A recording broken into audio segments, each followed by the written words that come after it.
Buenas noches a todos, bienvenidos a una clase más de neuropsicología clínica pediátrica, deseándoles que el día de hoy haya sido un día bastante bonito, un día productivo, un día también tranquilo para cada uno de ustedes.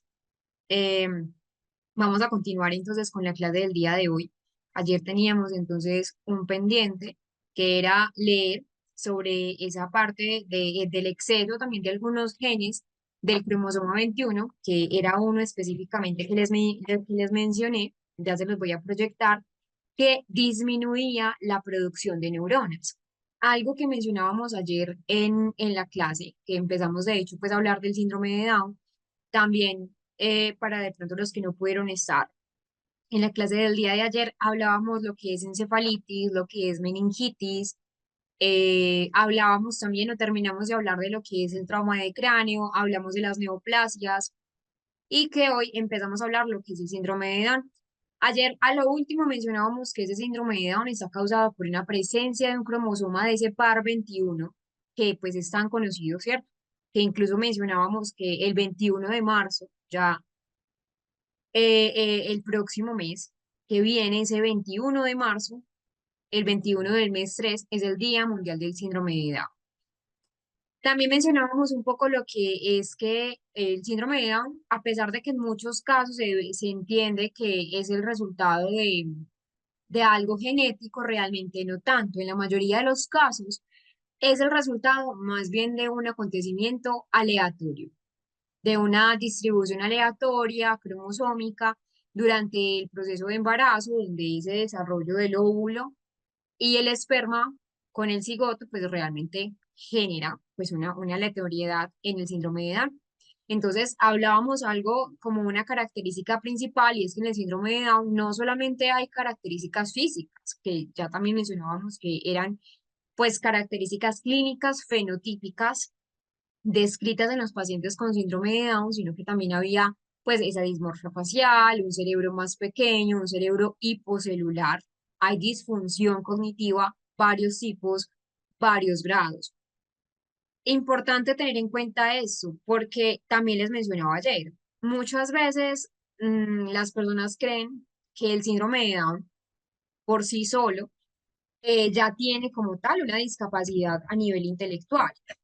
Es decir, sí, pero que no todas las personas con síndrome de Down tienen el mismo nivel de compromiso a nivel cognitivo. De hecho, vamos a ver un caso de un paciente con síndrome de Down real, donde pues esa vida cotidiana para él ha sido bastante, obviamente ha sido desafíos, porque es un desafío no solamente para la familia, sino también un desafío para la persona, porque hay muchos mitos alrededor de las personas con síndrome de Down, hay muchos mitos sobre, bueno, cómo es el comportamiento de un niño con síndrome de Down, de una persona ya adulta con síndrome de Down que debemos esclarecer.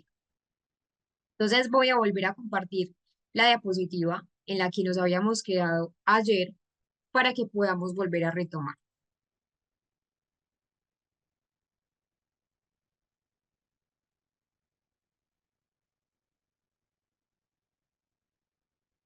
Este era pues el formato o más bien la investigación que quería que leyeran es reciente, es del 2020, es decir, no han pasado casi tantos 5 años de la investigación, donde demuestra que hay un exceso de genes en el cromosoma 21 donde se disminuye esa producción de neuronas. Y que al disminuirse esa producción de neuronas, lo que causa o lo que genera es que en el síndrome de Down el cerebro sea significativamente más pequeño. Es decir, ese gen hace que el cerebro sea más pequeño, más hipoconectado, con una afectación mucho más marcada en regiones, principalmente por esa disminución neuronal, porque ya sabemos que nuestra función principal o nuestro factor funcional más importante es la neurona, que ya sabemos entonces que se conecta con otras neuronas para así generar esa parte de la sinapsis y la traducción de la información. Entonces, han encontrado mucha evidencia sobre esta característica que les estoy mencionando, pero no solo de esto, sino que también hay una morfometría por resonancia magnética que han encontrado con personas con síndrome de Down, donde destacan áreas anatómicas con una disminución notable, principalmente de la corteza prefrontal, especialmente la corteza prefrontal dorso-lateral. También han hablado de la circunvolución angulada, disminución en la sustancia blanca parietal, donde tienen dificultades. Entonces, durante los 2 o 3 primeros años de vida, ese cerebro ya sabemos que experimenta pues, casi que un crecimiento que es sumamente exponencial, un crecimiento bastante amplio. De hecho, en los primeros 2 meses de vida, el cerebro ya alcanza más de 40.000 sinapsis nuevas por minuto. Eso es muchísimo. Entonces, el cerebro, así como se mieliniza, también empieza a tener un crecimiento, no solo en funciones, sino también en estructura. Entonces, a expensa de estas formaciones de conexiones nuevas entre las neuronas, crece el cerebro y se da un proceso de sinapsis, ¿sí? Y que de esta manera es donde se crean esos circuitos, que es lo que van precisamente a conectar diferentes áreas que van a albergar nuestras funciones mentales superiores como seres humanos funcionales. Entonces, en el síndrome de Down también afecta la maduración neuronal, que de hecho era una pregunta que me hacían cuando estábamos viendo ese crecimiento neuronal.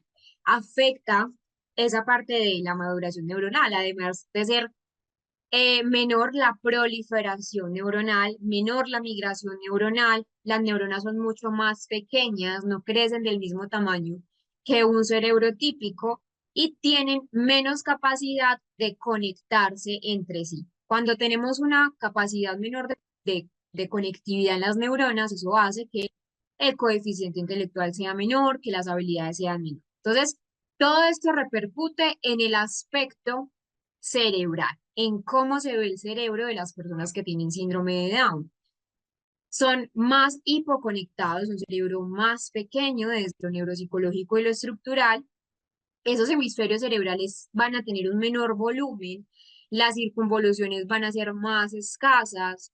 De hecho, se han visto que también hay menor tamaño de la corteza auditiva, donde va a alterar la formación de los circuitos que están implicados en nosotros como seres humanos en el lenguaje. Entonces, hay menor producción neuronal que altera también esa génesis hipocampal.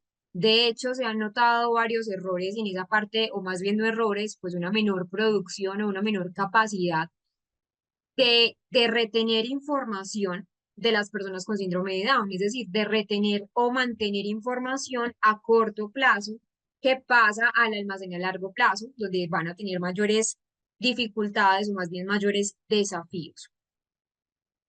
Bueno, entonces a nivel hipocampal tienen pues una menor génesis y que también pues ya sabemos que la memoria se ve alterado, el aprendizaje también se ve alterado, la memoria depende del proceso de aprendizaje, la atención se ve implicada, la memoria, hay una reducción del cuerpo calloso. Nuevamente reitero la función tan primordial de lo que es el cuerpo calloso que nos comunica hemisferios cerebrales y que en el síndrome de Down pues se observa que hay una disminución que es significativa. Importante tener en cuenta es, en los análisis que se han realizado, análisis post-mortem, es decir, después de que fallece una persona con síndrome de Down, se han hecho estudios, pues porque realmente ha sido el síndrome de Down un tema bastante controvertido, pero bastante de interés desde la neurociencia de cómo es ese funcionamiento, porque hay mucha variabilidad en el síndrome de Down. Variabilidad en el sentido de las funciones mentales superiores. Entonces, se ha mostrado que realmente hay una reducción del volumen de las regiones cerebelosas. El cerebelo no solamente va a estar implicado en lo que es, por ejemplo, la coordinación motora, como lo veíamos, o pues en la coordinación motora y el equilibrio, como lo veíamos en la PC, en la parálisis cerebral, sino que también el cerebelo va a estar involucrado en funciones atencionales. Entonces, se ha visto que en regiones como el tronco cerebral, el cerebelo, la corteza temporal, el hipocampo que les acabo de mencionar con la memoria y la corteza frontal con las funciones mentales superiores, Se ha establecido que es menor en tamaño comparado con sujetos control, que en este caso los sujetos control en investigación han sido personas con un cerebro típico. Entonces acá hay algo indispensable y mire lo que entra a jugar el papel fundamental. Entonces, estos hallazgos han podido dar pues una prueba de que hay neuropatologías similares a las que podemos encontrar en las personas con Alzheimer, con enfermedad de Alzheimer, ovillos neurofibrilares, placas seniles y respuestas cerebrales inflamatorias, donde esa capacidad cognitiva disminuye con la edad de la persona con síndrome de Down porque las alteraciones aumentan con la edad. Entonces, al aumentar las alteraciones, disminuyen las funciones mentales y hay algo y es una prevalencia de un 15 a los 45 años con un declive de esas funciones mentales y a los 65 años con un 75%. Cuando se da un diagnóstico de síndrome de Down y luego se quiere de pronto dar un diagnóstico de demencia, va a ser problemático. ¿Por qué problemático? Porque hay algo y es que en la población general de síndrome de Down hay hay un factor intelectual o un fenómeno intelectual que se conoce como efecto techo, perdón, efecto suelo. Entonces, son funciones mentales muy bajas y esa correlación con la demencia se hace ahí un reto significativo. Hay gran variabilidad intraindividual en el funcionamiento cognitivo, que de hecho eso también se los mencionaba el día de ayer, y las dificultades para identificar signos precoces de deterioro en personas con síndrome de Down va a ser difícil, principalmente por eso, por el efecto suelo que trae. Vamos a ver el perfil intelectual del síndrome de Down. Entonces, les voy a subir al material opcional algo para que para que lo puedan tener. Les voy a subir un informe neuropsicológico de de un adolescente, es un preadolescente de hecho, que evalué en el año 2024 con síndrome de Down. Se los voy a subir por acá, de menos segundos se los busco para que lo podamos trabajar. Me acordé de este chico que les menciono, él tiene 12 años, estaba en grado sexto de primaria, realmente tiene adecuaciones curriculares, es una persona muy funcional, porque quiero mostrarles que realmente no es lo que las personas quizás creen de lo que es el síndrome de Down.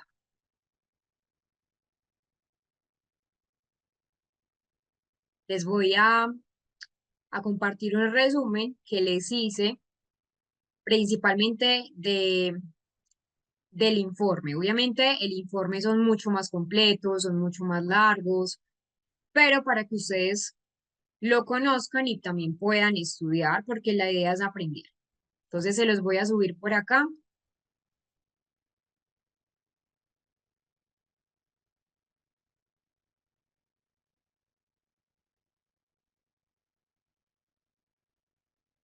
Listo. Entonces lo tienen por acá.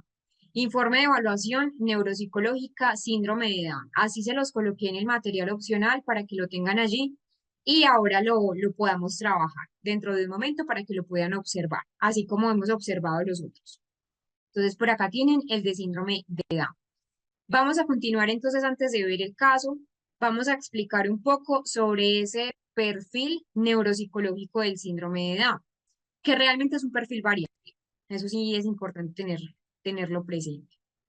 Entonces, a nivel neuropsicológico hay alteraciones cerebrales, principalmente porque la estructura volumétrica del cerebro va a tener diferencias. Entonces, acá hay muestra donde se ven esas diferencias volumétricas, muestras en el volumen, es decir, en el tamaño de una persona con síndrome de Down versus una persona pues con un cerebro típico. Entonces hay una inconsistencia que realmente explica la dificultad en esas anomalías o en esas dificultades pues a nivel en general. A nivel neuropsicológico tenemos la memoria. La memoria se ve más preservada, la memoria implícita que la memoria declarativa.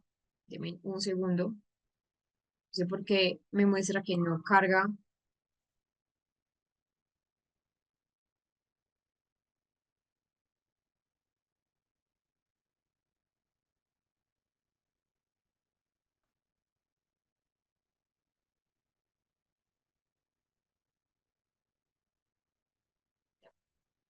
¿Me confirman, por favor, si alguien pudo ver la, el material? Es decir, si pudo ver el informe de síndrome de Down.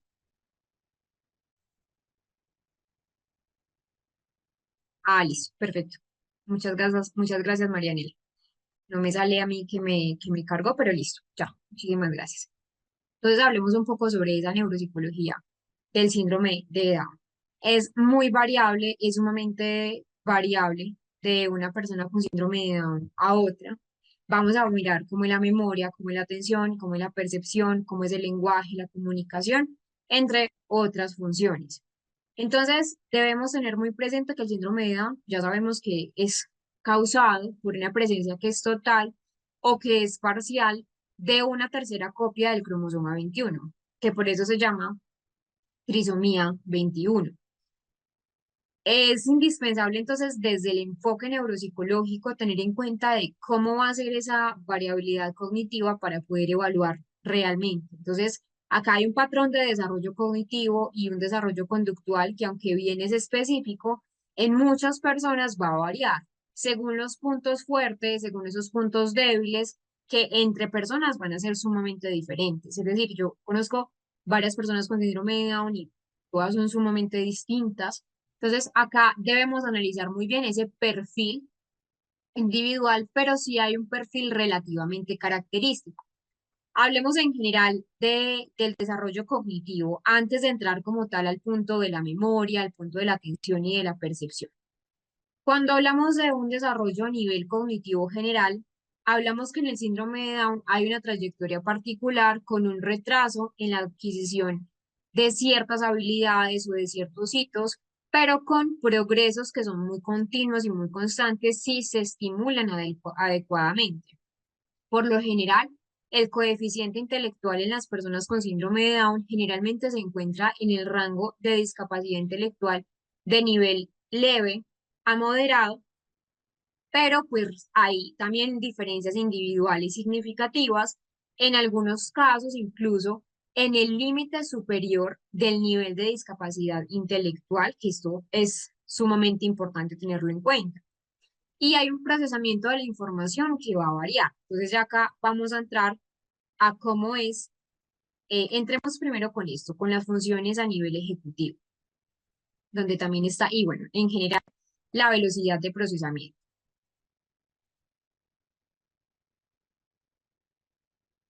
Entonces, debemos mencionar que, pues que el procesamiento de la información, o esa más bien velocidad de procesamiento es reducida. Hay dificultades en un procesamiento más de tipo serial, de tipo secuencial, cuando requieren, por ejemplo, una temporalidad.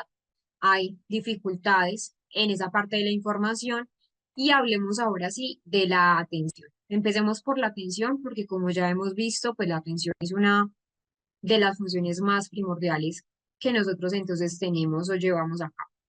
En la atención hay una deficiencia en la atención sostenida y selectiva y tienden a una mayor distracción y una dificultad en las tareas que requieren una concentración o una atención más prolongada en el tiempo.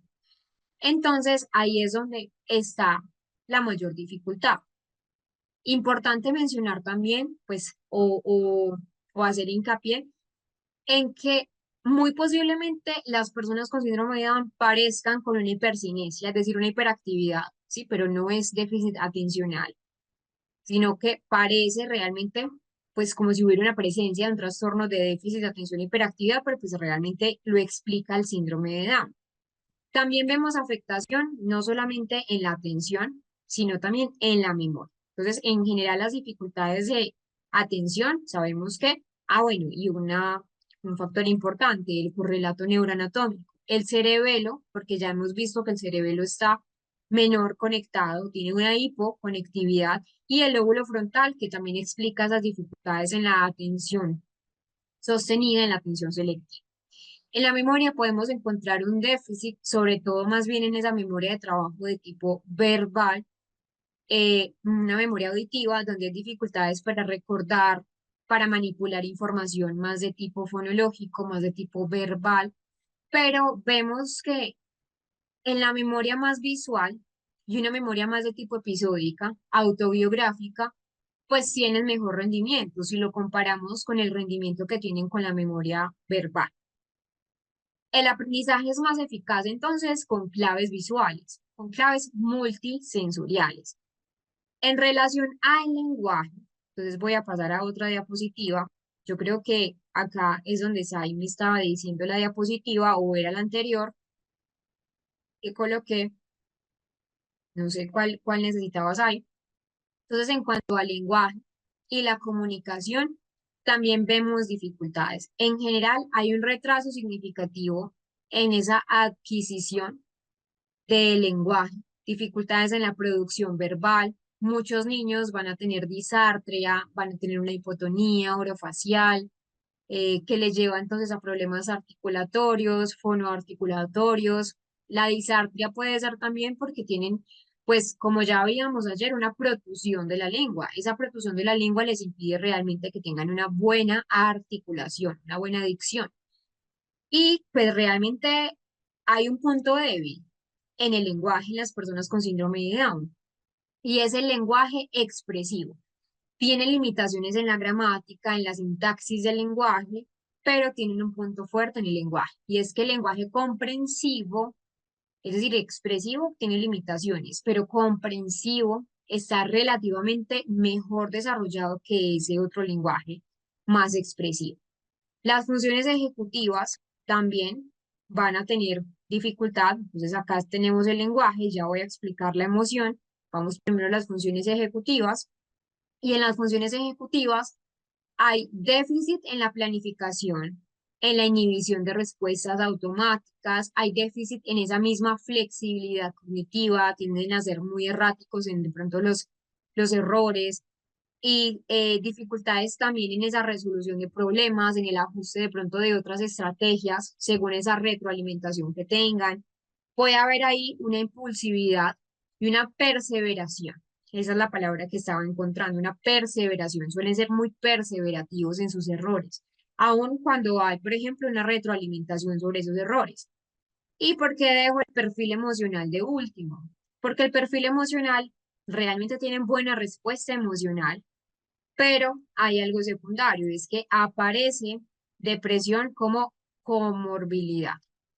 Entonces, importante tener en cuenta esta parte de la depresión, mucha depresión en las personas con síndrome de Down, desde pequeños hasta que están grandes, pero en general ese perfil emocional y conductual es estable.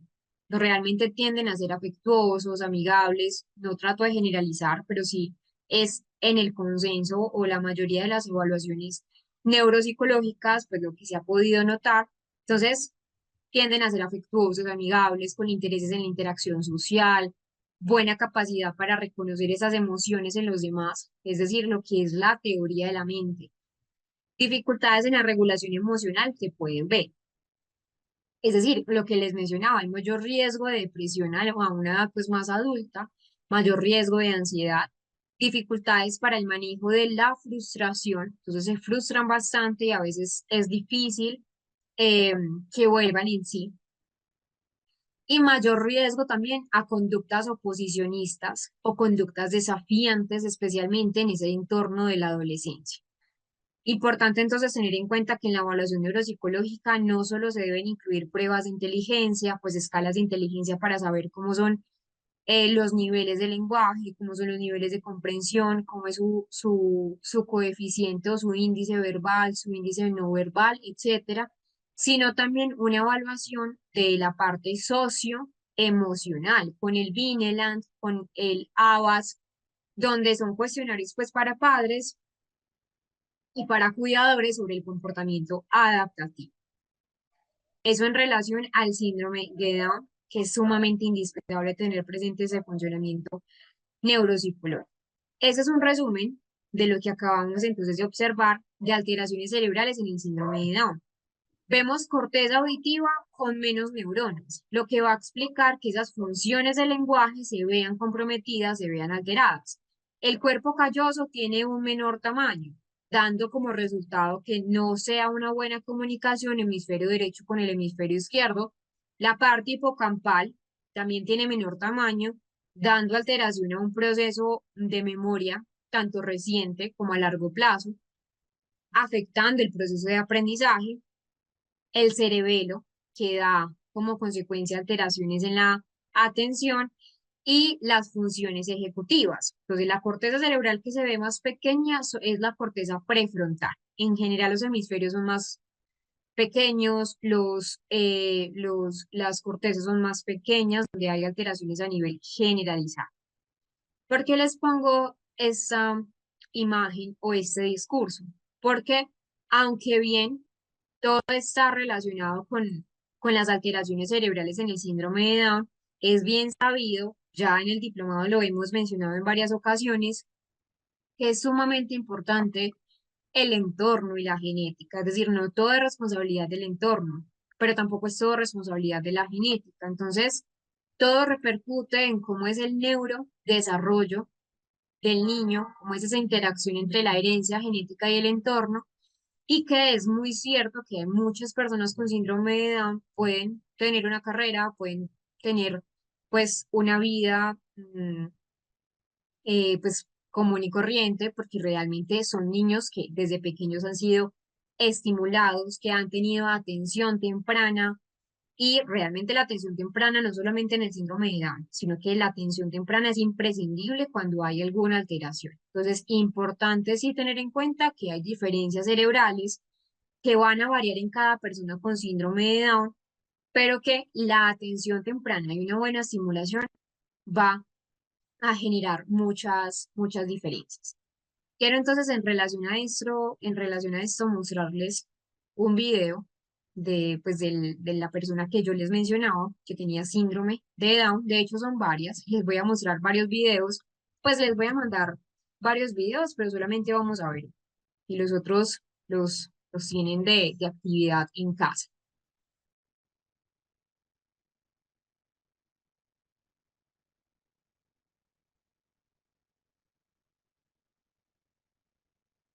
Este video lo vamos a ver de manera general de lo que es el síndrome de Down. Se los voy a enviar a ustedes al chat para que lo tengan, para que lo guarden. Por acá lo estoy copiando el enlace, se los voy a enviar por acá y vamos a dar entonces unos 2 minutos para que lo puedan ver. Como ya saben, voy a colocar una imagen donde dice espacio de video complementario, pero lo que deben hacer es darle clic al enlace que les coloqué en el chat y cuando terminen me hacen saber que ya lo lograron ver.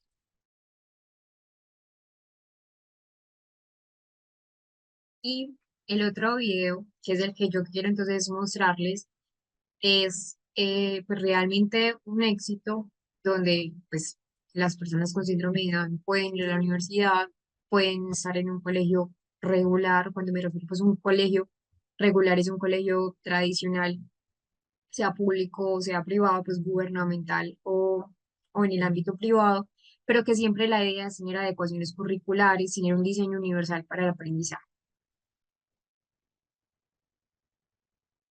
En un segundo les comparto el video. De hecho, incluso hay un profesor que tiene síndrome de Down, o tuvo síndrome de Down, ese es el que yo les quiero entonces mencionar, y pues es un docente, fue al colegio, tiene síndrome de Down, y así hay otras personas. De hecho, el que les quiero mostrar es un niño, pues adicionalmente a este que les voy a enseñar, que es un niño que pues durante toda su vida estuvo muy bien estimulado, tuvo unos padres muy comprometidos, fue a la universidad y de hecho ya está preparándose para un máster. Vamos a ver este de acá, que es creo que un ejemplo importante a seguir de un docente con síndrome de Down. Ahí teniendo entonces el caso. pues del video que ustedes pues acabaron de ver, vamos a seguir con esa parte de la cognición social en la trisomía 21. Entonces, hay muchas investigaciones que han podido notar que las personas con síndrome de Down, los pacientes con síndrome de Down, tienen una muy buena cognición social. De hecho, eh, se ha visto que pues los pacientes con síndrome de Down no presentan dificultades en la tarea de lo que es la falsa creencia, que de hecho la falsa creencia pues es un aspecto de evaluación neuropsicológica, es una prueba de falsa creencia, donde se refleja pues una mayor competencia social en comparación con niños, por ejemplo, con trastorno del espectro. Estas investigaciones pues de lo que es, por ejemplo, la cognición social, la teoría de la mente, en la trisomía 21, nos lo habla Simon Baron Cohen, que realmente él también habla pues, sobre lo que es el aspecto en el síndrome de Down, y empiezan a mostrar que los niños con síndrome de Down aparentemente no tienen dificultades en esas tareas de la mente, en esas tareas de la teoría de la mente, pero cuando ya se comparan con niños neurotípicos, la ejecución no es la ideal como los niños con un desarrollo pues prototípico, neurotípico. Esto va a explicar las limitaciones también en el procesamiento de la información, en la regulación de sus impulsos, pero sí, los niños con síndrome de Down no tienen tanta dificultad o reflejan una mayor competencia social en comparación con los niños con autismo. Se han identificado entonces que logran entender los sentimientos de los demás, son capaces de entender las intenciones de los demás, siendo intenciones buenas o malas, categorizar las intenciones, son capaces de entender entonces las mentiras, darse cuenta de cuando alguien le está mintiendo, y lo hacen con un poco de lentitud, también por esa baja velocidad de procesamiento en general de la información, pero con el contenido emocional no distinguen una emoción positiva de una negativa, pues en sí mismos. En los demás sí, pero a ellos sí les cuesta un poco entender cuándo es un aspecto positivo, cuándo es un aspecto negativo, en cuanto a la parte de la introspección. Teniendo en cuenta estas características neuropsicológicas clínicas del síndrome de Down, allí es donde vamos a irnos entonces a lo que les mencionaba, a los casos prácticos, a los casos teóricos. Vamos a ir entonces a este material, a la carpeta de la que ya les había mencionado, y nos vamos a ir acá a informe de evaluación neuropsicológica de un paciente con síndrome de Down.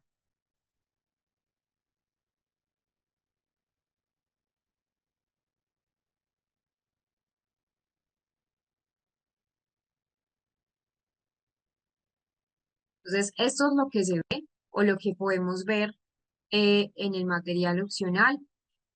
Em, y acá no, este no está en el módulo, ya te voy a decir en dónde está. Este lo puedes encontrar acá en la carpeta donde dice casos prácticos, taller opcional de apoyo educativo. Lo encontramos ahí. Entonces abren este y le sale material de estudio, resumen de informe neuropsicológico infantil, es un resumen y eso es importante aclarar que no es todo el informe completo. Y dice lo siguiente. Por confidencialidad, no se coloca el nombre del paciente, la edad del paciente tenía 12 años, estaban de bachillerato, sino que en el colegio en el que estaban, sexto hacía parte de básica como tal primaria, pero tiene adecuaciones curriculares. La evaluación fue el año pasado y acá entonces, ¿por qué fue el motivo de consulta? Él consulta o sus padres consultas porque pues esas funciones cognitivas que quieren ser develadas en el contexto del síndrome de Down y quieren saber o confirmar si hay una discapacidad intelectual leve. El niño ya contaba con pruebas neuropsicológicas de hace unos 4 años, es decir, tiene 12, y vamos a mirar entonces los antecedentes clínicos. El diagnóstico ya lo tenía síndrome de Down, confirmado por el cariotipo, la trisomía 21. La discapacidad intelectual antes estaba clasificado como leve, que, pues como les menciono, ya tenía una evaluación neuropsicológica previa, ya se la habían hecho. Antecedentes médicos tenía hipotonía muscular en la infancia y en general el chico tuvo un retraso en esos hitos del desarrollo, principalmente motor y del lenguaje, como ya también lo vimos en esa clasificación general de la trisomía. ¿Cuál fue el tratamiento recibido? Ya había tenido terapia de lenguaje, estaba en ese momento en terapia ocupacional y un apoyo psicopedagógico.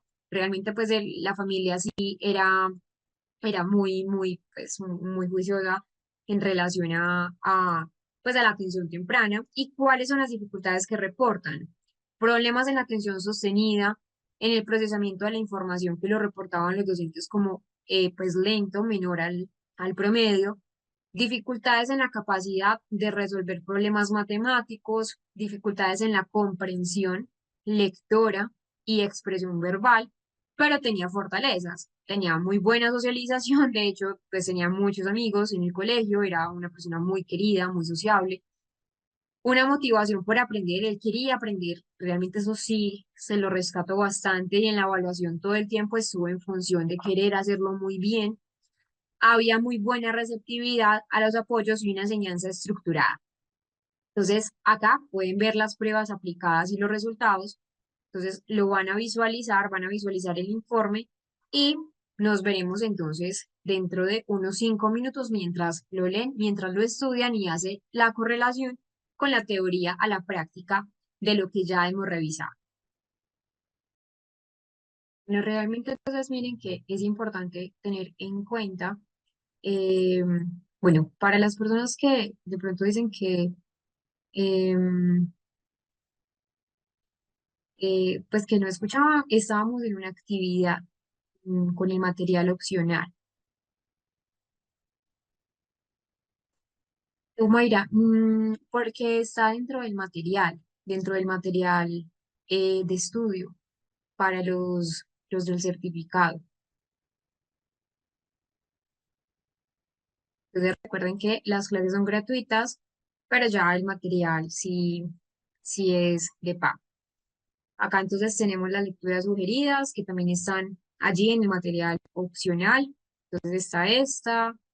Y bueno, entonces es importante tener en cuenta lo que es el síndrome de Down. Realmente hay muchos tabús frente al síndrome de Down, pero la idea es poder desmitificar.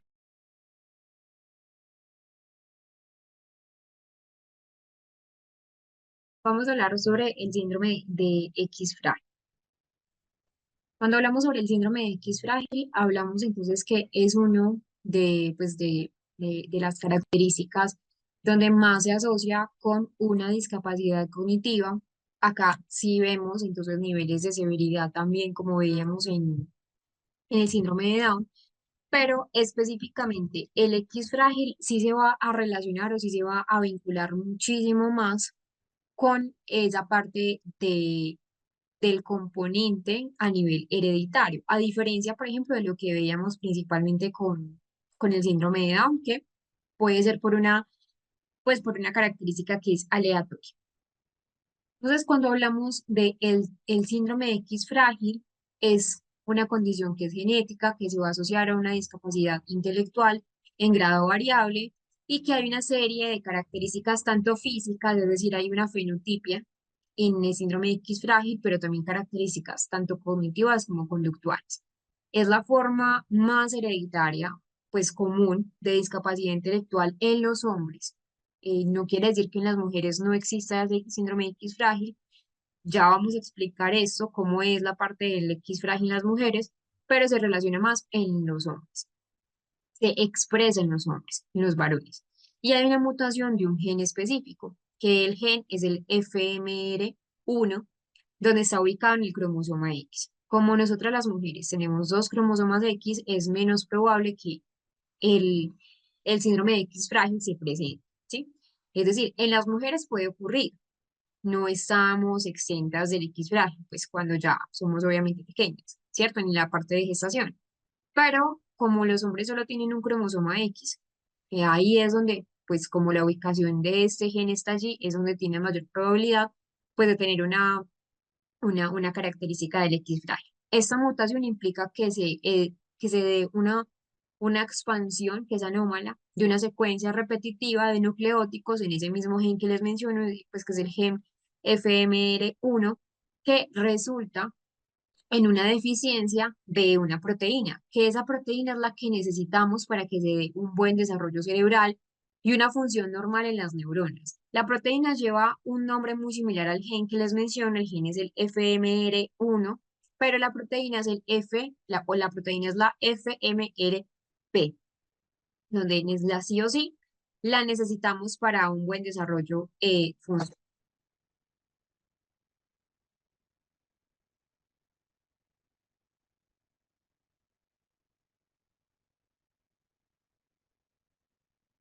¿Cuáles son las características clínicas en general del síndrome de X frágil? Entonces, ya esto los mencioné, que al contrario del síndrome de Down, pues hay un retraso cognitivo, pero que es cromosómico, es importante tenerlo muy presente y que, como les mencionaba acá, en las mujeres con síndrome de X frágil hay una tasa más alta de inteligencia típica en una tasa normal, en un 70%, pero en los varones sí se va a dar una mayor afectación. Es un trastorno que es ligado al sexo y como les explicaba, las mujeres tenemos dos cromosomas X, los hombres un cromosoma X más un cromosoma Y, donde pues es mucho más factible que pues en los varones tenga un efecto mucho más profundo en comparación con las mujeres.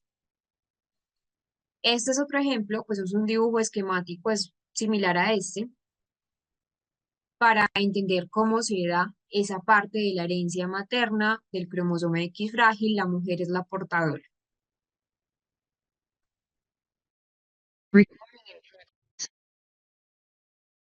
Hay una fenotipia, o más bien un aspecto físico que es muy característico en el X frágil. Por lo regular, entonces hay una macrocefalia, recordemos que esto lo hablábamos en el periodo de la proliferación y la migración. Hay una cara que es alargada, unas orejas y un mentón que también son alargadas o más prominentes que el resto de la cara. Hay alteraciones también en esa parte de, visuales, hay un estrabismo, hay un aumento entonces también en algunas partes a nivel cerebral. De hecho, en las mujeres, por ejemplo, que portan el síndrome de X frágil, por lo general hay una menopausia que es precoz, hay una, pues en general una hiperflexibilidad en las articulaciones, hay trastornos del lenguaje, de hecho hay una hipercinesia, hay un tono muscular que es bajo y que es importante entonces mencionar, nuevamente reiterando esto, que es el gen que les menciono que va a codificar la proteína que es sumamente indispensable para poder generar pues esa parte de la capacidad a nivel intelectual. La discapacidad intelectual es una de las características más destacadas que varía en severidad. Entonces, en los varones la discapacidad intelectual es mucho más profunda o más pronunciada porque lo que les mencionaba, como hay un solo cromosoma X, que en las mujeres tienen dos cromosomas, tenemos dos cromosomas, entonces esa severidad depende de si el segundo X presenta o no una mutación. Y que, como les menciono, hay características físicas que son muy comunes, un rostro más alargado, los ojos grandes, la mandíbula es más prominente, una frente mucho más amplia, la mandíbula inferior también es más amplia, que sobresale a la vista. Y a nivel conductual también vemos dificultades en general en el X frágil, que son significativas, pues al tener en cuenta también en una evaluación. Les voy a explicar un poco sobre la parte conductual, mientras ustedes entonces analizan esta parte de lo que son los trinucleótidos. En cuanto a la parte conductual, las personas con síndrome de X frágil, los niños con síndrome de X frágil pueden presentar conductas que son repetitivas, como esas estereotipias motoras, que son esos movimientos repetitivos como balancear el cuerpo, como el aleteo, como las manos, etcétera, y que de hecho hay dificultades también en esa regulación emocional, hay ansiedad, hay hiperactividad, pues una hipercinesia y dificultades también en esa interacción social. En algunos casos, no en todos los casos, eso sí es importante resaltarlo, también hay un diagnóstico comórbido con trastornos del espectro autista. De hecho, uno de cada tres personas con síndrome de X frágil tiene diagnóstico de trastorno del espectro autista, porque comparten muchas características conductuales, pero quiero entonces ser muy clara con esto porque no toda persona que tenga autismo va a tener entonces X frágil. ni toda persona que tenga X frágil va a tener autismo. Sí son muy correlacionados, pero no en todos los casos.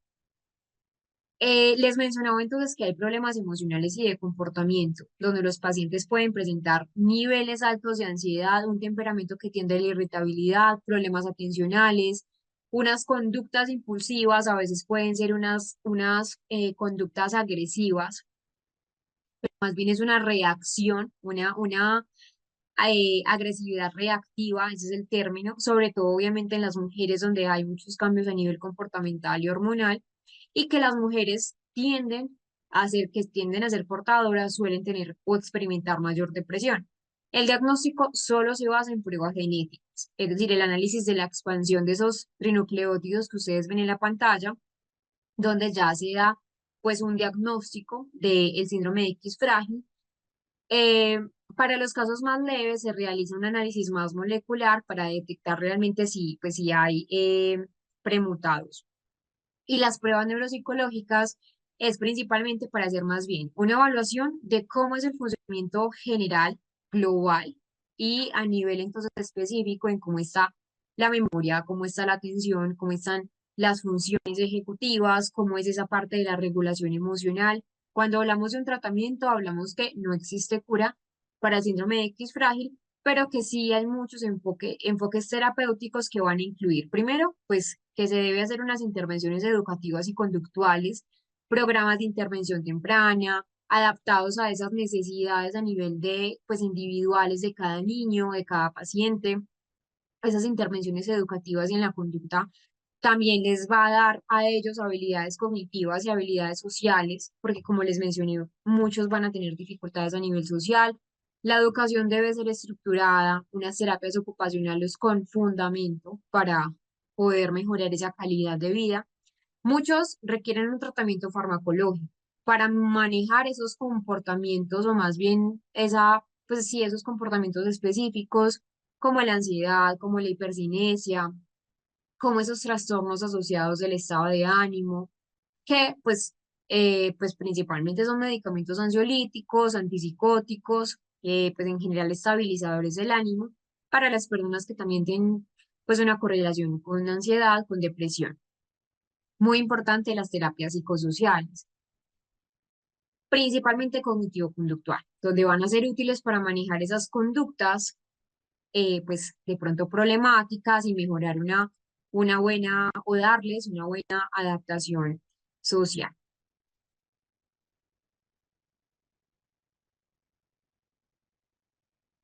Quiero mostrarles un caso de un niño que tiene síndrome X frágil, pero también concomita con trastorno del espectro autista. Como les mencioné, es muy común, es más que común que se dé una persona con síndrome X frágil y que también se haya diagnosticado con trastorno del espectro autista. Entonces, mostrarles acá el video, ya se los voy entonces a compartir para que entremos a conocer un poco sobre esos comportamientos y la neuropsicología de la parte X frágil. Entonces, adelantémonos un poco en las diapositivas antes de entrar a conocer esto, pero vamos a hablar de el autismo sindrómico. Cuando se habla de un autismo sindrómico, se habla de que en general tenemos un autismo idiopático y un autismo sindrómico. Cuando es un autismo idiopático es porque no se conoce una causa primaria, pero cuando es un autismo sindrómico, realmente sí se da pues con una mutación, específicamente el que más se relaciona es con el X frágil. Entonces, quiero entonces que ustedes vean esta parte, esta otra explicación de lo que les acabo de mencionar para que puedan tener entonces pues un buen proceso de aprendizaje. Cuando hablamos de un autismo sindrómico, hablamos que hay hipersensibilidad también a sus estímulos auditivos, que pueden haber también autolesiones, un interés pues un interés que es inusual, pues, que realmente no va a ser desde el rango normal por los olores, por los colores, por las texturas. Entonces, en general, vemos que hay anomalías estructurales en los varones con síndrome de X frágil que van a afectar la parte cerebelosa, que ya sabemos que el cerebelo va a afectar también la parte más relacionada con la atención, la parte hipocampal, la circunvolución temporal. Entonces, no es solamente algo estructural, sino que, por ejemplo, desde la neuropsicología del X frágil, vemos que hay efectos secundarios de esta característica. Entonces, voy a explicar esta área de acá, de alteraciones en la atención, alteraciones en la memoria. En general, como les mencioné, es variable. Desde la cognición, la discapacidad intelectual es una, sí, de las características más centrales del X frágil. Em,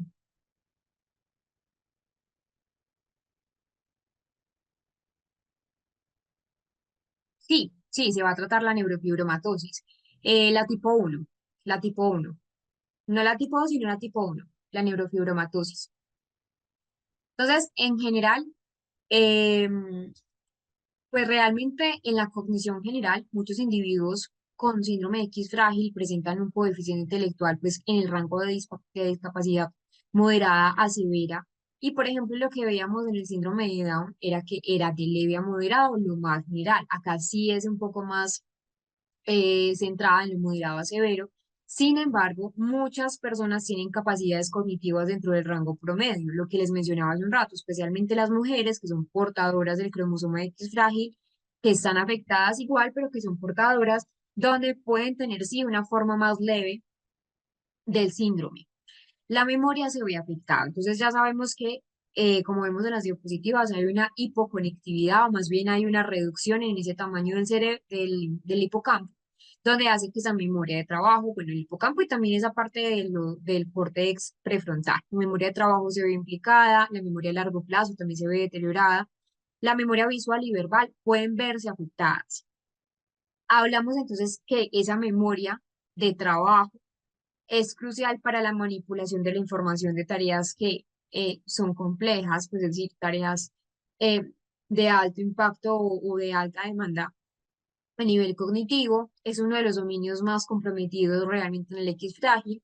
La memoria verbal en particular puede estar más deteriorada, lo que va a afectar esas habilidades también lingüísticas, habilidades comunicativas en las personas con síndrome de X frágil. La atención también. Entonces, ya sabemos que pues en el X frágil hay algo importante y es que esa atención selectiva y esa atención sostenida es muy frecuente en cuanto el déficit, lo que va a llevar a dificultades también en que los niños puedan estar, por ejemplo, centrados en tareas muy prolongadas o en tareas complejas en el colegio y que la distracción es muy común en el síndrome de X frágil, es decir, los pacientes a menudo presentan una tendencia a desviarse de las tareas, a cambiar frecuentemente de una actividad a otra, sin complementar las tareas anteriores. Y también esas funciones ejecutivas se van a ver afectadas, es decir, ya sabemos que las funciones ejecutivas son de alto dominio, la planificación, el control inhibitorio, la organización, la capacidad de tomar decisiones, están afectadas y esto se va a traducir en qué? En la incapacidad de muchas personas con síndrome de X frágil, como les menciono, principalmente los varones, donde se van a ver más exacerbados los síntomas para poder organizar su día a día, para poder planificar incluso actividades de su vida cotidiana o tomar acciones a largo plazo. Y hay algo y es que el control inhibitorio en las personas con síndrome de X frágil va a estar significativamente reducido.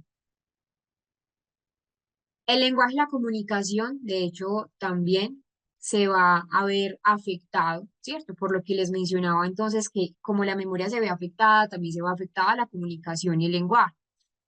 Cuando hablamos de las habilidades comunicativas, pues es otro aspecto que desde la neuropsicología del síndrome vamos a ver implicado. Muchos niños con X frágil tienen retrasos en ese desarrollo del lenguaje, pues no cumplen con las expectativas o con los parámetros en cuanto a los criterios, pues, o los hitos, y donde se van a ver dificultades en la articulación, en la construcción de oraciones complejas, en la fluidez verbal, y esa dificultad también para iniciar y mantener una conversación va a ser particularmente notoria.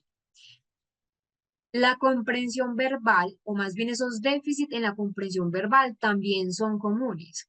Van a limitar la capacidad del niño con X frágil para comprender, por ejemplo, en el entorno educativo, y bueno, en el entorno también, en la casa, en el hogar, instrucciones complejas o participar de conversaciones fluidas. También sabemos que participar de conversaciones es un factor clave en la interacción social, entonces se va a ver mucho más limitada.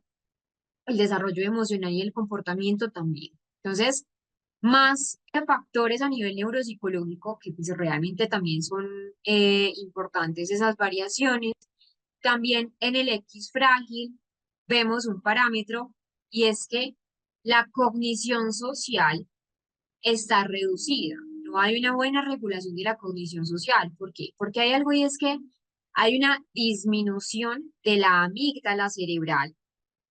Entonces acá vemos el hipocampo nuevamente, la amígdala también se ve afectada. En comparación con personas neurotípicas, la amígdala está menos conectada, hay menor actividad amigdalina, lo cual entonces son personas con X frágil, y principalmente los varones, que van a tener, por ejemplo, una disminución de esa actividad cerebral frente a los estímulos de temor o frente a los estímulos que nos generan normalmente miedo. Entonces, importante mencionar esta característica. Eh, También desde la neuropsicología social, los problemas sociales son fundamentales también para entender ese impacto global que tiene el síndrome X frágil. Muchas veces las personas o niños con X frágil tienen dificultades para interpretar esas señales sociales, para participar en interacciones pues interpersonales con pares o con adultos, lo que los lleva también en muchos casos a un aislamiento y a una exclusión social. La capacidad que ellos tienen de reconocer y también de responder de manera oportuna o de manera adecuada a las emociones de los demás se ve comprometida, a menudo se ve comprometida. Entonces hay falta de habilidades sociales, no solamente con pares, sino incluso habilidades sociales dentro de la familia y que eh, desde esa apreciación de las normas sociales que hay en el entorno, las personas con X frágil pueden tener dificultades para entender normas sociales implícitas, como las conversaciones, como los turnos en los juegos, como las expectativas también de pronto que las personas tienen de otras personas frente a algún contexto determinado, se va a ver entonces alterado. Este es un cuadro de resumen de cómo son los aspectos neurológicos, motores, oftalmológicos, que también lo mencionábamos, pero principalmente desde lo neurológico van a tener manifestaciones como convulsiones, por lo regular hay un insomnio, hay dificultades en el mantenimiento y en la consolidación del sueño, y acá, entonces, lo que les mencionaba ya, hay una discapacidad intelectual que va a ser muy variable que va a tener unas oscilaciones que debemos tener en cuenta. Ese es el cerebro social, lo que les mencionaba de la amígdala, donde realmente esa toma de decisiones, ese reconocimiento social, reconocerse incluso también en el entorno va a estar disminuido, es decir, esa neuropsicología social. Y no solamente esto, es que también en ese desarrollo social y comportamental, los niños con X frágil pueden tener dificultades. La ansiedad, por ejemplo, es uno de los problemas emocionales más comunes. Los pacientes con X frágil pueden experimentar muchos niveles de ansiedad, sobre todo generalizada, fobias sociales, preocupaciones que a veces pueden ser excesivas incluso para la edad en la que están, lo que se asocia pues a un mayor nivel de evitación social, lo que a su vez afecta la ansiedad y la interacción con los demás. Importante entonces tener en cuenta esta característica de lo que es el cerebro social en la persona con X frágil.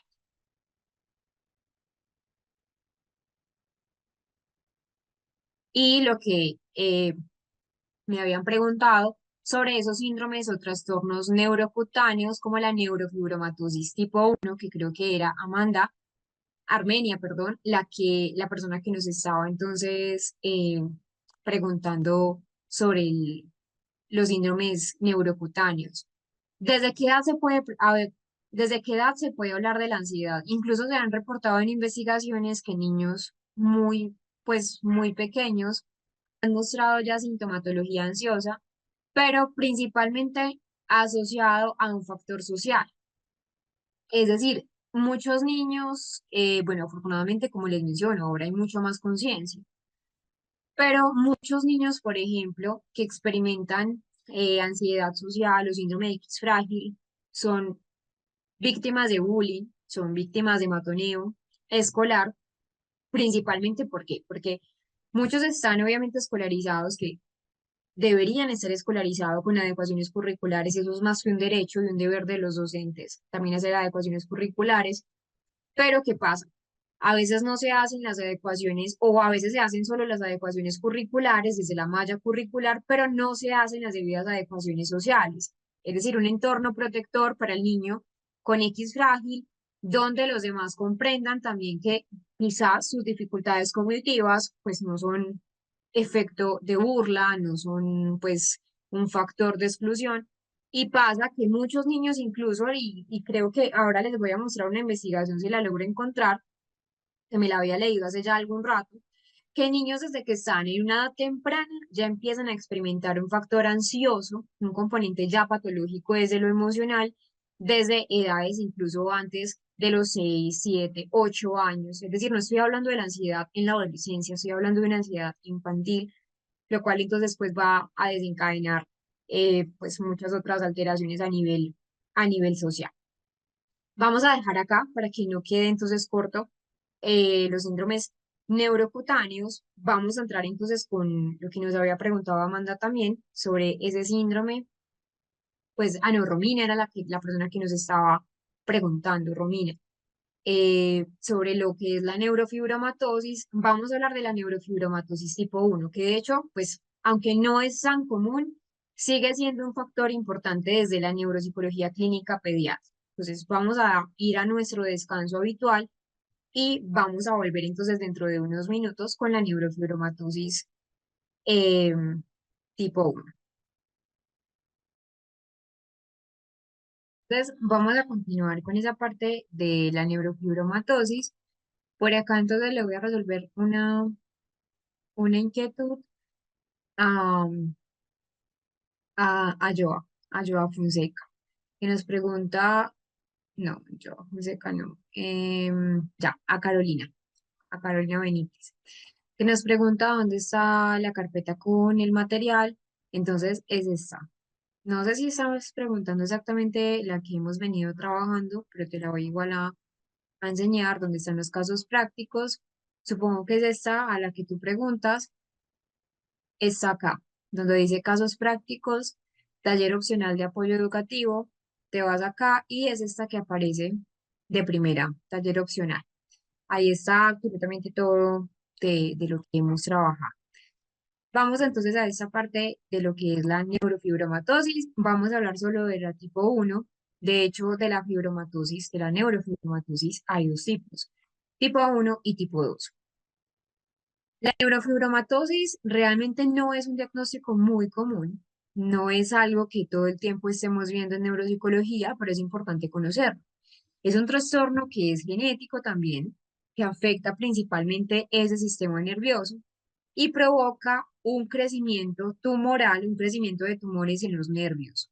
Esta es una gráfica de los tumores que podemos ver. Son bultos o protuberancias en la piel, debajo de la piel, en la superficie de la piel, hay nódulos de Lynch, que son como una especie de abultamientos, pero en esa parte ocular, pecas, manchas.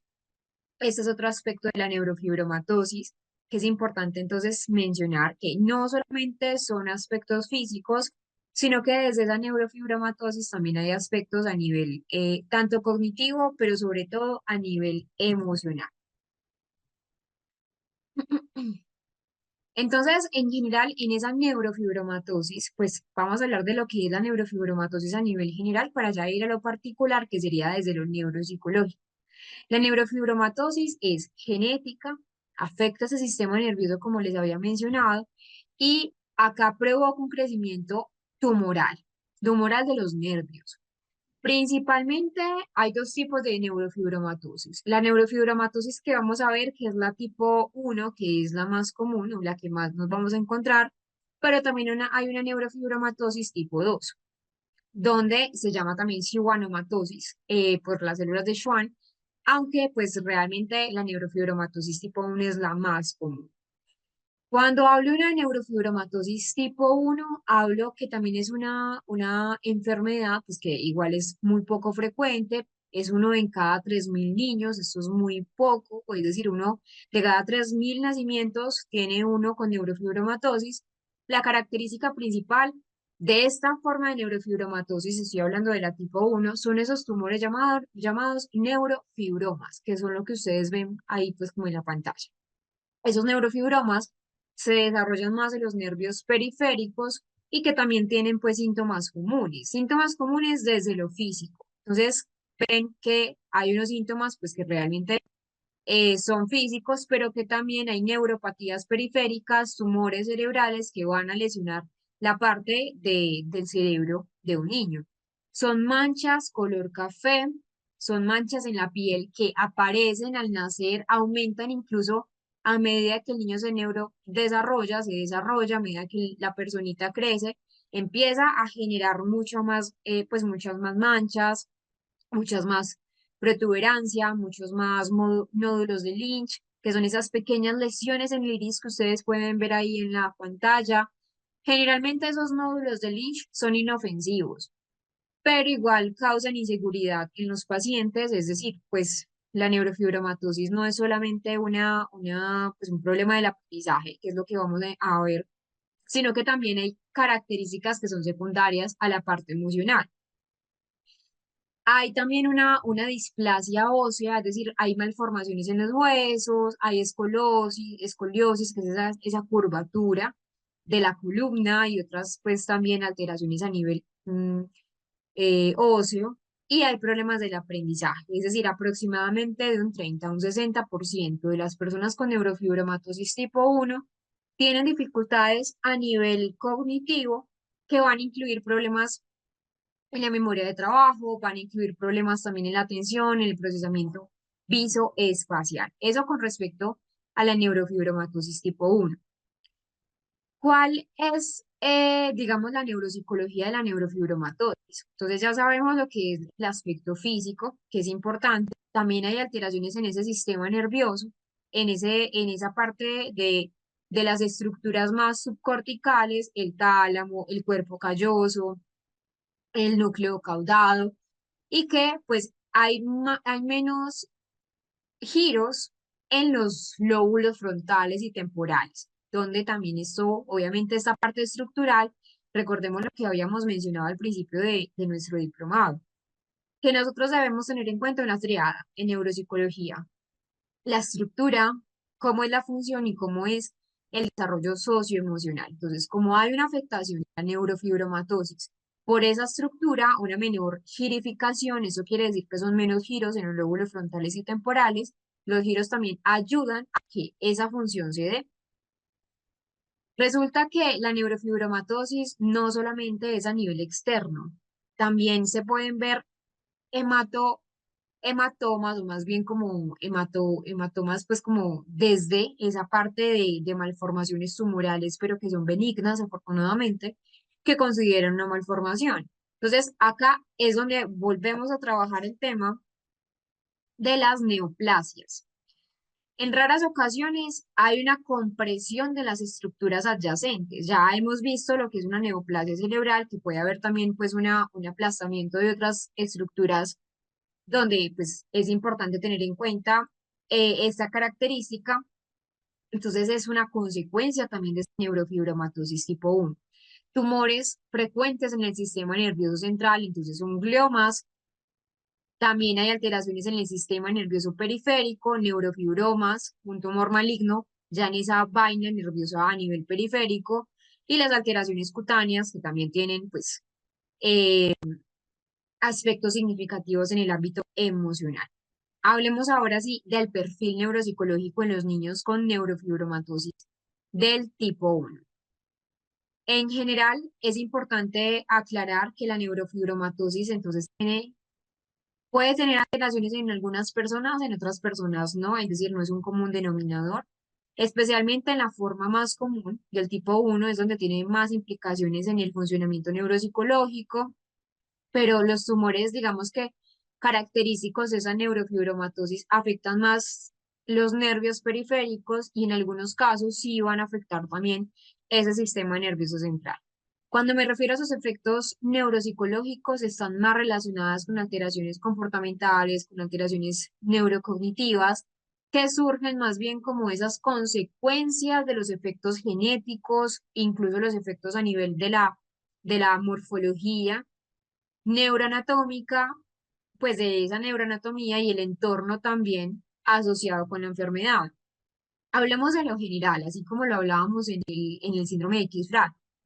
Hablemos entonces de lo general de la neurofibromatosis antes de entrar a cada uno de los componentes neuropsicológicos. Entonces, desde la cognición y el aprendizaje, una característica que es muy común en la neurofibromatosis tipo 1 es que existe una presencia de dificultades cognitivas, principalmente que se van a derivar en problemas o dificultades en ese aprendizaje. Las personas con neurofibromatosis van a tener pues una probabilidad significativamente mayor en relación con las personas que no tienen neurofibromatosis de presentar una discapacidad intelectual de leve a moderada. Es decir, no todas las personas con neurofibromatosis van a tener esta dificultad, pues esta es obviamente en grado variable, pero que sí aumenta esa probabilidad. Hablamos ya de estadística, pues en esa parte de las probabilidades. ¿Cuáles son las áreas más afectadas? Ahora sí, hablemos de la primera. Empecemos por, empecemos por la memoria, que creo que no lo puse acá, no sé por qué no puse la memoria, pero se las voy a narrar. En cuanto a la memoria de una persona con neurofibromatosis, la principal que se ve afectada es la memoria de trabajo. Entonces, la memoria de trabajo es más que necesaria para nuestra vida cotidiana, para el aprendizaje. Entonces, las dificultades para mantener, para manipular la información en la memoria a corto plazo son muy frecuentes en las personas con neurofibromatosis tipo 1. Entonces, tareas que requieren atención, el manejo de múltiples piezas, manejos de múltiples informaciones al mismo tiempo, se les va a dificultar.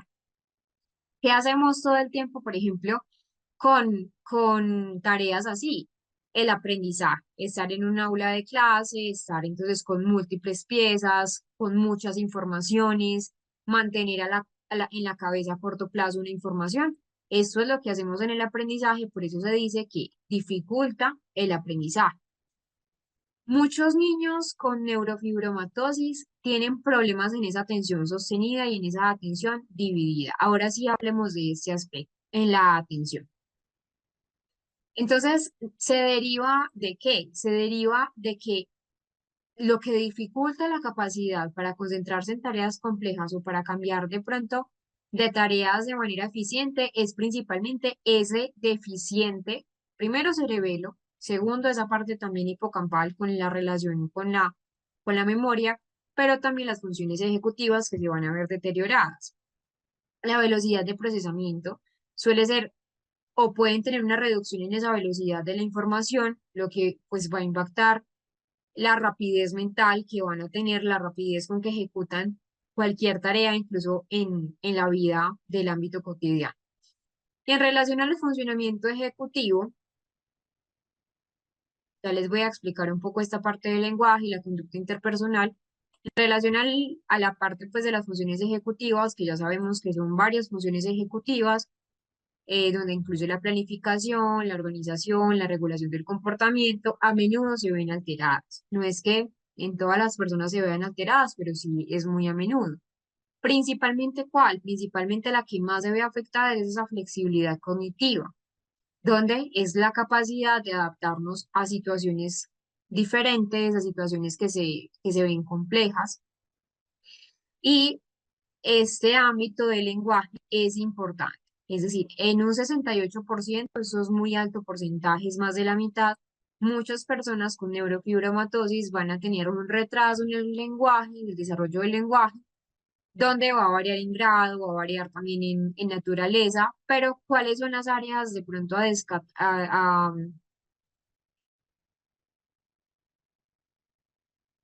descartar, perdona, pues a tener en cuenta, ¿cierto? De las áreas más comunes. Entonces, lo primero es que hay un desarrollo del lenguaje expresivo. Algunos niños con neurofibromatosis tipo 1 presentan un retraso en ese desarrollo del habla, ese desarrollo del lenguaje.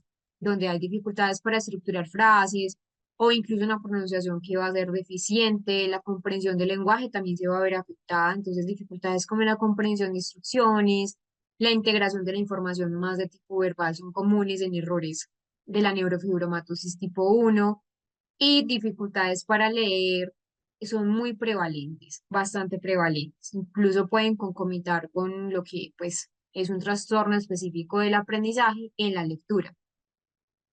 Desde la parte más interpersonal, hablemos de esta conducta. Bueno, antes primero creo que, porque sé que me voy a extender en este tema, hay un rendimiento en general, es decir, es un rendimiento global que se va a ver bajo donde se atribuye pues realmente a no por un coeficiente intelectual bajo, sino más bien porque hay dificultades específicas en áreas específicas como las que le acabé de mencionar.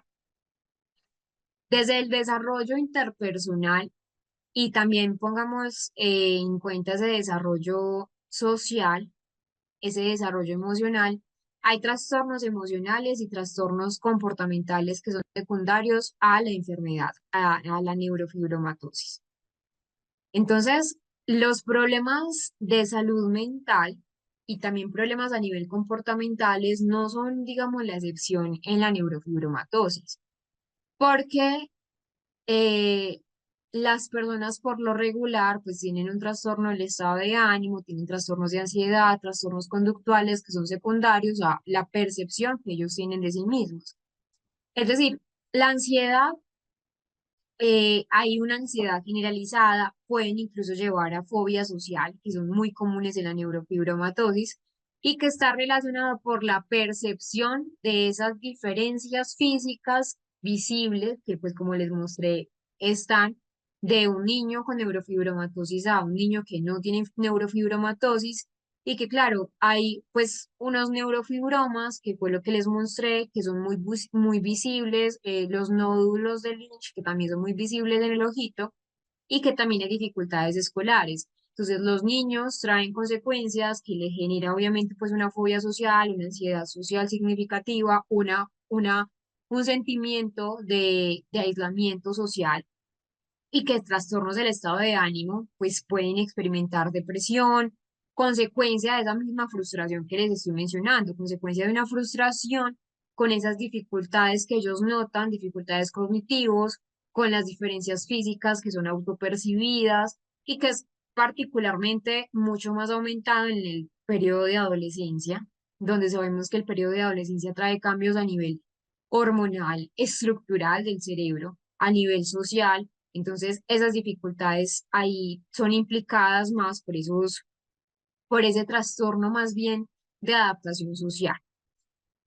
En cuanto a los trastornos conductuales, es muy común un trastorno de conducta disruptiva o trastorno negativista desafiante, como mayormente lo conocemos, donde se han reportado en muchos casos una regulación emocional, unas dificultades de conducta, que es importante entonces tener en cuenta. Dificultades académicas y también un impacto social. Es decir, la vida social y la vida académica de los niños afectados es tema a ser considerado porque los problemas del aprendizaje, combinados también con esas dificultades que les acabo de narrar, con problemas de atención, con problemas de memoria, van a interferir en el funcionamiento cognitivo, académico, escolar y por supuesto en la calidad de vida, porque hay dificultades que son claras para poderse adaptar en un entorno escolar convencional, donde necesitan apoyos educativos que son especiales, sobre todo no solo educativos, sino también entornos en esa parte social, porque tienden a un aislamiento social, especialmente como les mencioné, en niños y adolescentes, donde tienen muchas experiencias de bullying, mucha estigmatización social, que son muy frecuentes, de hecho, y que a menudo impacta pues negativamente la autoestima, su autoesquema, su autopercepción y las interacciones entonces a nivel social. Importante entonces valorar desde el ámbito neuropsicológico obviamente un conocimiento intelectual, como es esa parte del CI, para detectar esos posibles em, em, las posibles afectaciones cognitivas, ya sea generales o específicas en algunas áreas, pruebas de memoria y atención, pruebas de memoria perdón, pruebas de funcionamiento ejecutivo, pruebas de lenguaje, una evaluación emocional y conductual. ¿Para qué? Para poder identificar eso que les acabo de mencionar, esos síntomas de ansiedad, de depresión en esos trastornos de conducta. En resumen, la neurofibromatosis afecta múltiples áreas del funcionamiento neuropsicológico. El manejo siempre debe ser un manejo integral con terapia cognitivo-conductual, un apoyo con intervención temprana, con neuropsicología, una intervención educativa para esas adaptaciones sociales y también poder implementar programas educativos mucho más especializados para, pues, al fin y al cabo, mejorar esa calidad de vida de las personas con neurofibromatosis. Acá les dejo un resumen de lo que pues ya les acabo de mencionar en estos recuadros sobre lo que son pues los problemas académicos y los problemas conductuales en la neurofibromatosis.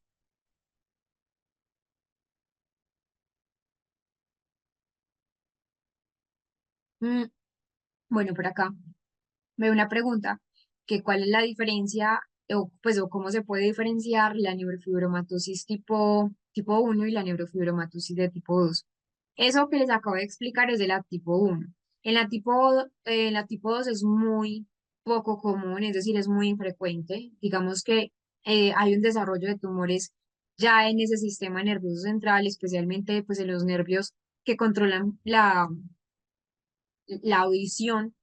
Los tumores son más comunes como los schwannomas, pues de esas células de Schwann, vestibulares, lo que van a afectar es el nervio auditivo, entonces va a causar, por ejemplo, una pérdida auditiva que va siendo pues, progresiva, lenta, que es uno de los síntomas, digamos, más característicos de esa neurofibromatosis tipo 2, donde ahí sí ya se ve una diferencia, ¿cierto? Lo que vemos en la neurofibromatosis tipo 1 es un poco más visible, es los neurofibromas, que les mencionaba entonces que son como esas manchas, esas protuberancias que salen en la piel o incluso dentro, pues subcutáneas, los nódulos de Lynch, y que también los niños con neurofibromatosis tipo 2 pues tienen un equilibrio dificultoso, es decir, dado que el nervio afectado pues es la parte vestibular, es la parte del equilibrio, muchas personas experimentan, pues muchos niños experimentan mareos, pérdida del equilibrio, y hay algo pues también que había leído hace mucho tiempo de la neurofibromatosis tipo 2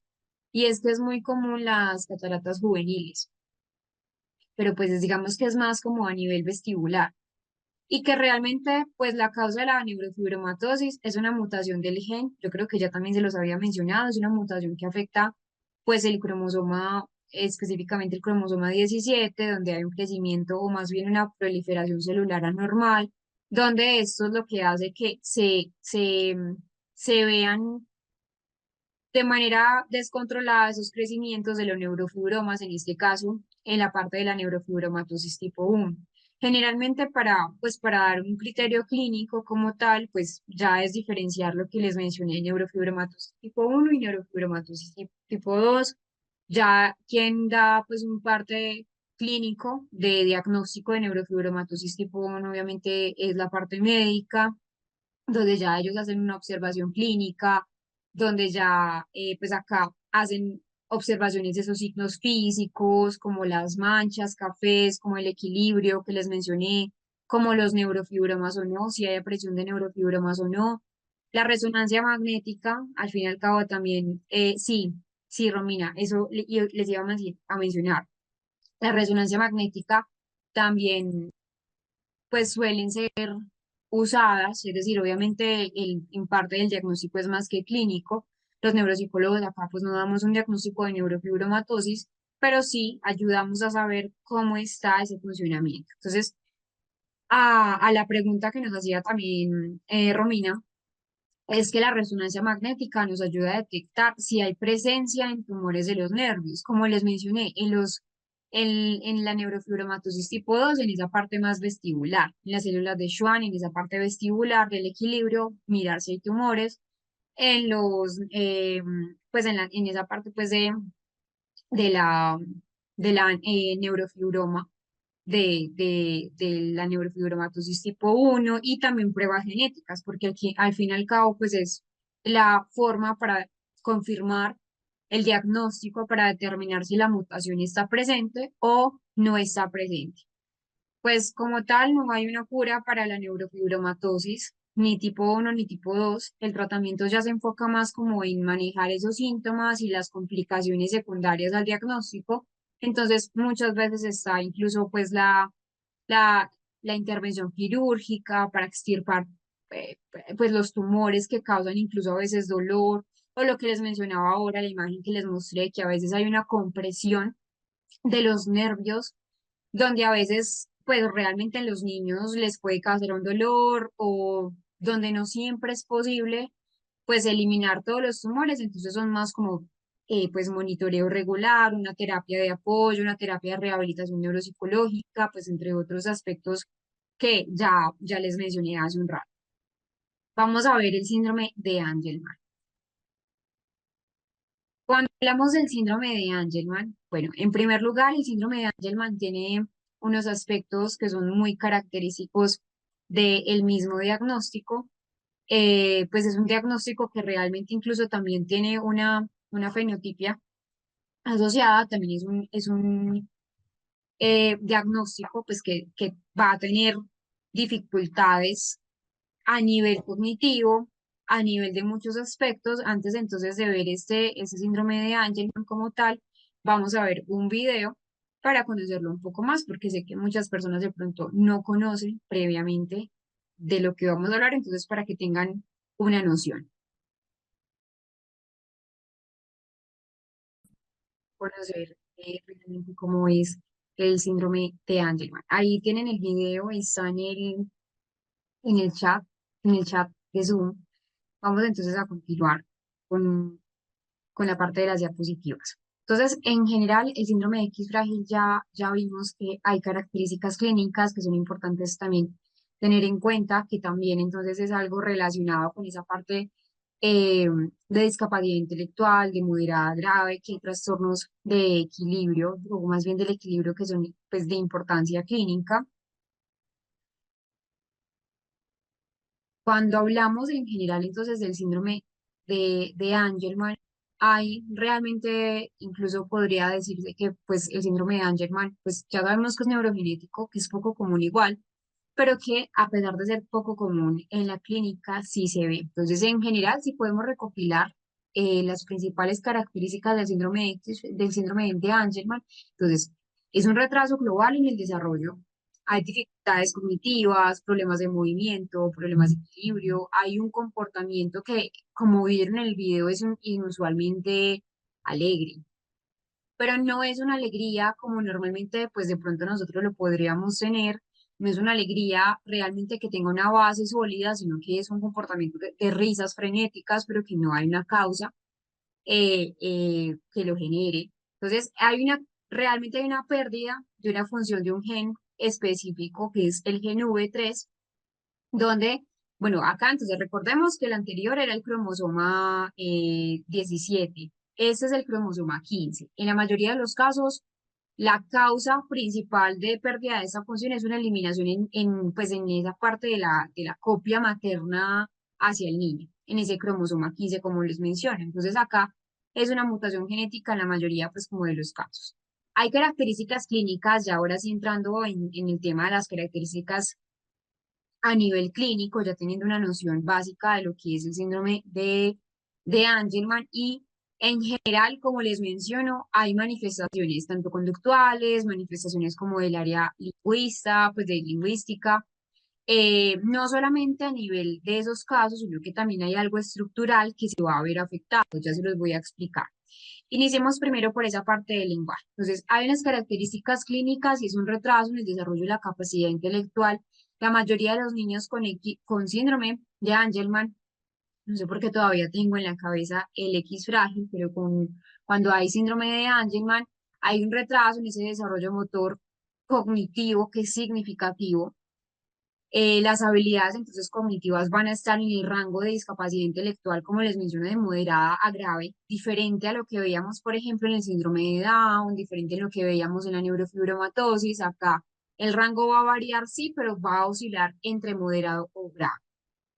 Cuando hablo entonces de este aspecto, de el déficit lingüístico, hablo que en muchos casos ni siquiera hay una expresión verbal. Las personas con síndrome de Angelman generalmente suelen tener dificultades graves en el lenguaje más de tipo verbal. La mayoría no desarrollan un aula funcional, aunque sí suelen usar gestos, señales y es necesario, pues, dispositivos de comunicación asistida, una comunicación aumentativa alternativa a través del sistema PECS, a través de los pictogramas, para poder entonces reducir de pronto esas limitaciones también en estas capacidades, tanto comprensivas como comunicativas.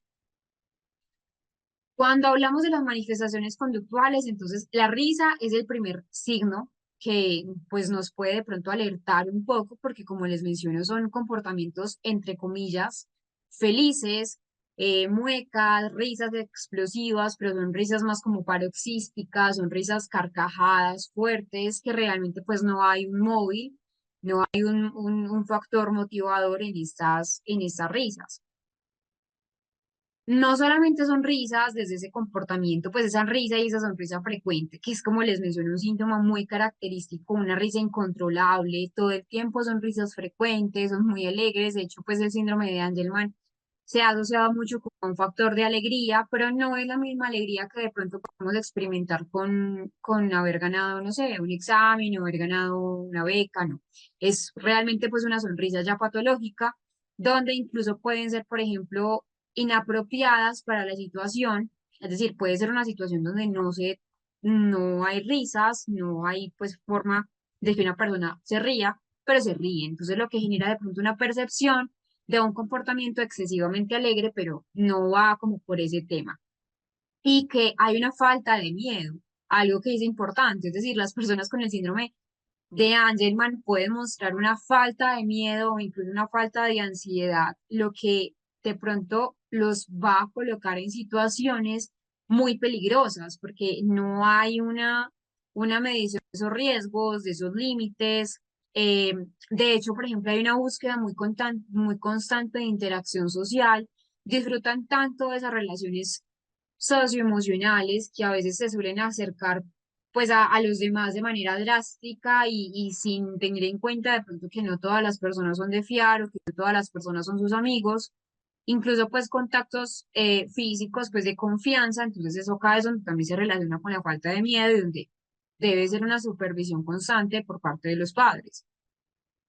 Desde esos movimientos y esa coordinación, muchos de los pacientes con síndrome de Angelman van a presentar ataxia, donde son problemas, entonces, pues suelen presentar también problemas de coordinación, problemas de equilibrio, lo mismo que hablábamos de pronto de la parálisis cerebral atáxica, no sé si lo recuerdan, donde es una marcha que particularmente es una marcha inestable, floja, fuera de equilibrio, y también hay movimientos involuntarios. No es poco común observar en los pacientes con síndrome de Angelman movimientos que son repetitivos, como el aleteo de las manos, pero que va a ser muy diferente al aleteo de pronto que podemos ver en el autismo. En, en la infancia, principalmente en esa parte más pediátrica, podemos ver una hipotonía, que es esa baja tonicidad pues muscular, seguida también de una espasticidad progresiva, que recordemos que ese término de espasticidad también lo veíamos un poco en la parálisis cerebral. Entonces, hay epilepsia realmente pues como signos secundarios, incluso más del 80% de los casos, eso es muchísimo, bueno, esto también está, ¿cierto? Pero principalmente es la risa y la búsqueda de interacción social, lo más característico.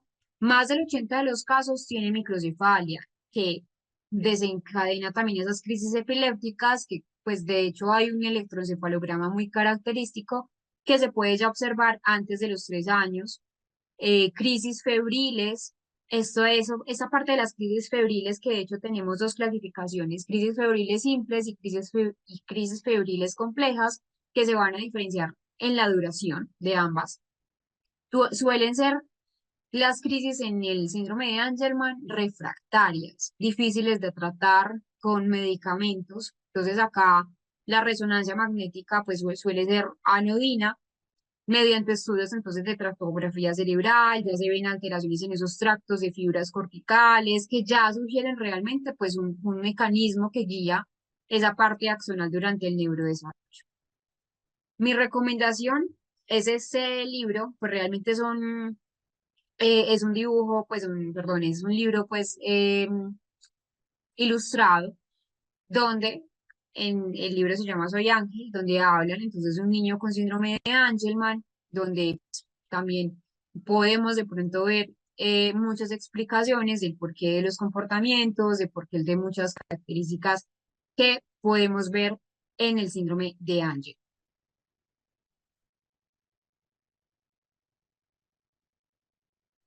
Realmente el síndrome de Angelman, como les menciono, pues no es tan común, pero que sí es un momento importante tenerlo en cuenta para el proceso de neuropsicología. Es decir, la parte que altere el sistema nervioso central claramente va a tener efectos en esa clínica neuropsicológica a nivel pediátrico, que es pues más que importante tenerlo presente.